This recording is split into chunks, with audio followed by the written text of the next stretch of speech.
Oke, selamat pagi anak sekalian. Jumpa lagi pada pembelajaran matematika hari ini. Nah, untuk hari ini kita masih di bab yang sama, yaitu tentang bangun ruang sisi datar.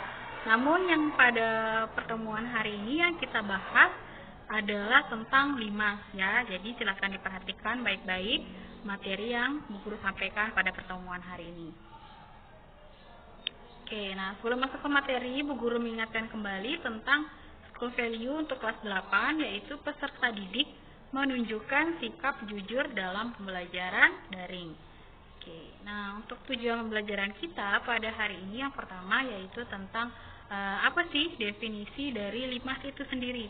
Kemudian apa saja unsur-unsur dari limas. Yang ketiga, bagaimana bentuk dari jaring-jaring limas.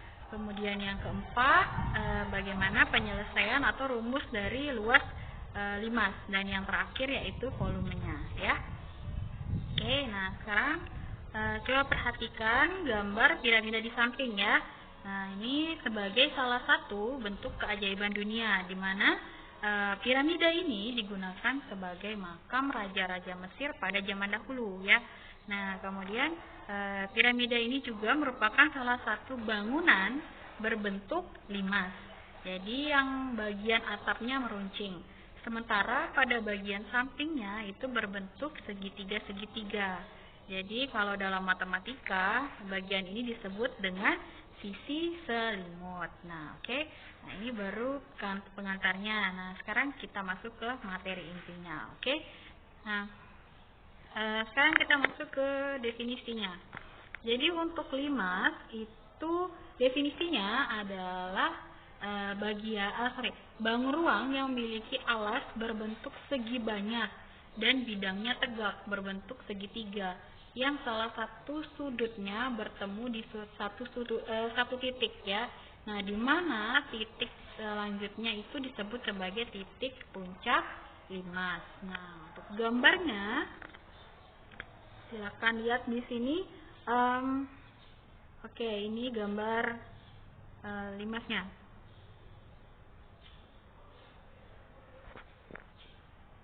Nah, ini ya. Ini gambar limas. Nah, sekarang Bu Guru mau menunjukkan bagian-bagian dari limas.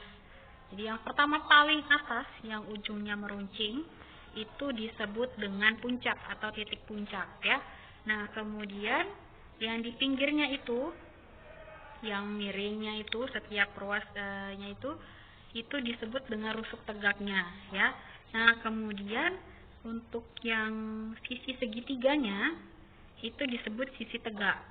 Kemudian yang pinggir garisnya itu ya, yang warna ungunya ditunjukkan panah itu namanya rusuk alas ya.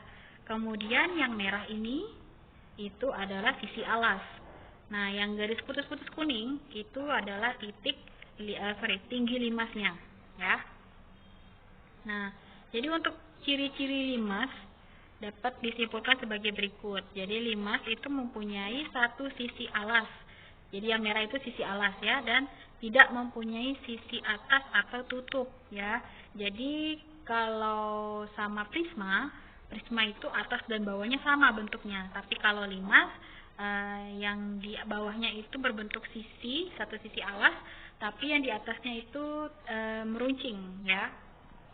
Nah, kemudian setiap titik sudut alas limas terdapat rusuk tegak yang ujungnya bertemu di satu titik, dan titik tersebut disebut sebagai titik puncak. Jadi dari rusuk-rusuk tegaknya itu dia bertumpu pada satu titik. Nah, titik itulah yang paling atas disebut dengan titik puncak ya.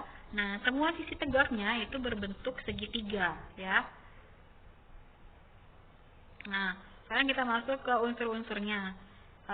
Untuk limas segi N, nah N yang dimaksud ini ada segi 3, segi 4, segi 5, segi 6, dan seterusnya ya. Jadi makanya disebut segi N, segi berapapun itu, mulai dari 3 ya. Nah, dapat ditentukan dengan banyak unsur-unsurnya sebagai berikut. Jadi kalau kita mau cari banyak sisinya, misalnya nih banyak sisi dari segi limas segi 3 misalnya. N-nya kan 3 berarti. Jadi kalau untuk mau cari banyak sisinya berarti 3 tambah 1. Jadi ada 4 sisinya ya. Nah, kalau misalnya kita mau cari misalnya 5 segi 6, berarti kalau kita mau cari banyak sisinya berarti 6 ditambah 1 ya, yaitu 7. Nah, kemudian yang kedua yaitu rusuknya. Jadi kalau mau cari rusuk, jadi misalnya kalau kita 5 segitiga berarti 2 dikali 3 ada 6 rusuknya. Kalau 5 segi 5 berarti 2 dikali 5 ada 10 rusuknya.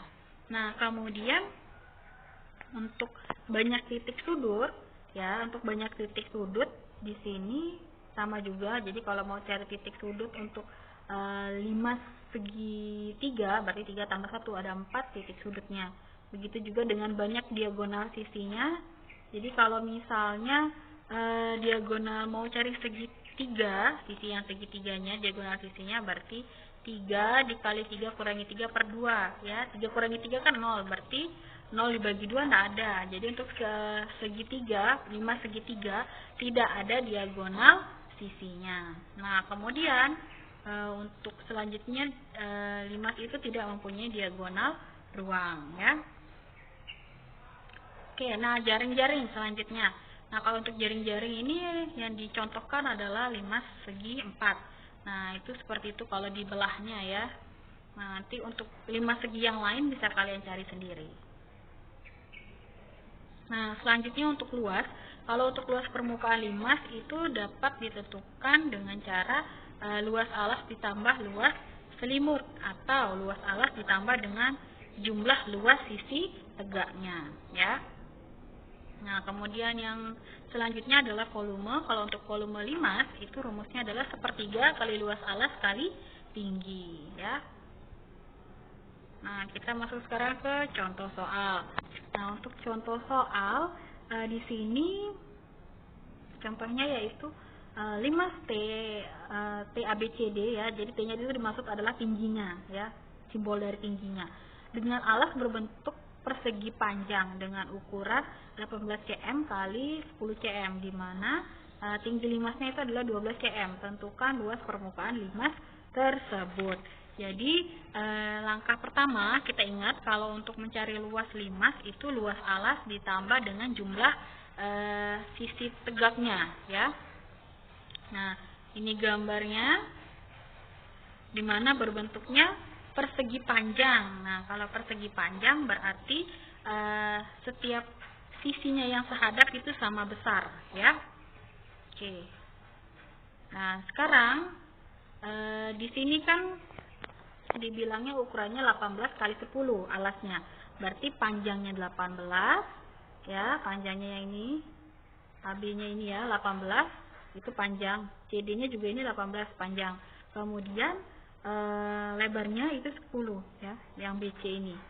Nah, berarti selanjutnya harusnya kita mencari sisi miringnya ya, atau rusuk tegaknya ya, rusuk tegaknya.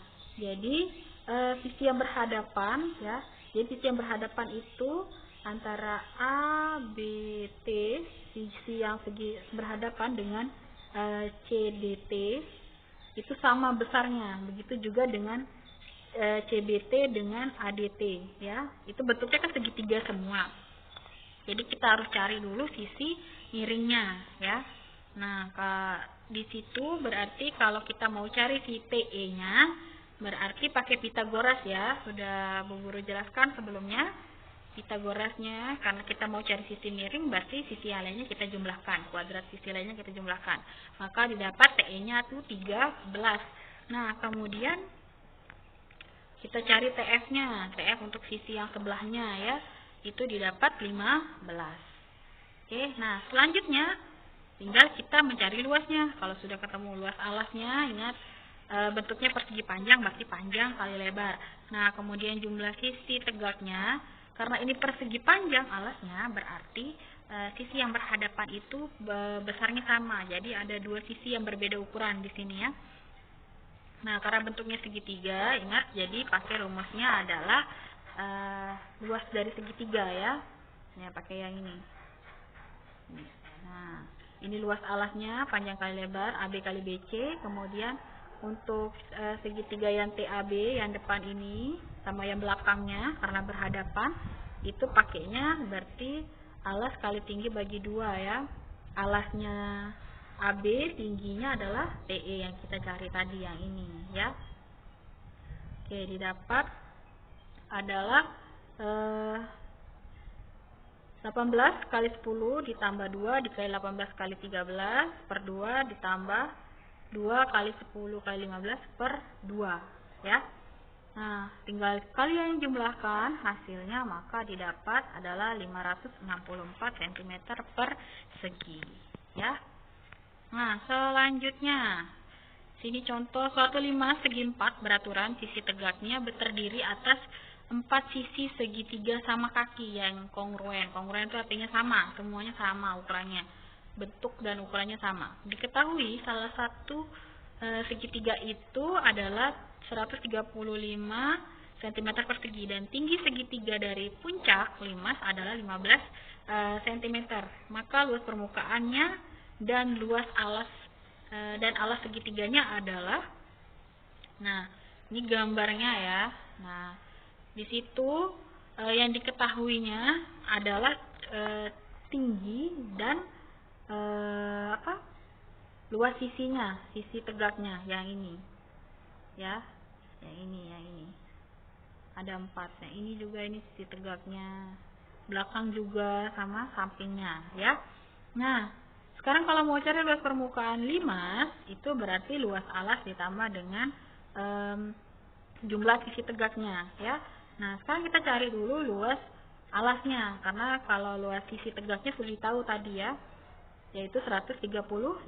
Nah, karena bentuknya persegi berarti sisi kali sisi ya, 18 pangkat 2, jadi 324. Kemudian ditambah dengan, karena sisinya kongruen semua dibilang tadi sama ya, persegi, jadi semua sisinya sama besarnya, jadi sisinya itu ada 4, maka 4 dikali 135, jadi didapat hasilnya adalah 864 cm persegi ya.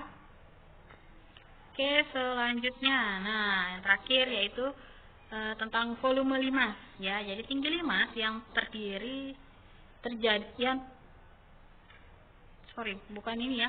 maksudnya tinggi limas yang sama dengan panjang rusuk kubusnya yaitu 24 cm, sementara alasnya berbentuk persegi dengan ukuran 24 kali 24. Maka volume limas dengan demikian adalah, ya kalau volume limas kan luas alas kali tinggi bagi 2 ya, atau sepertiga kali luas alas kali tinggi, sama. Jadi luas alasnya karena bentuknya persegi berarti sisi kali sisi yaitu 24 kali 24, dan tingginya itu 24 juga dibagi dengan 3, maka didapat 4.608 cm kubik ya. Nah, oke, sekian untuk materi Bu Guru hari ini tentang limas. Jadi silahkan dirangkum materinya, ditulis dengan rapi, dan nanti dikumpulkan ke GCR ya. Bagi yang belum mengerti untuk menyelesaikan latihan-latihan soalnya bisa bertanya ke Bu Guru. Sekian dari Bu Guru, terima kasih.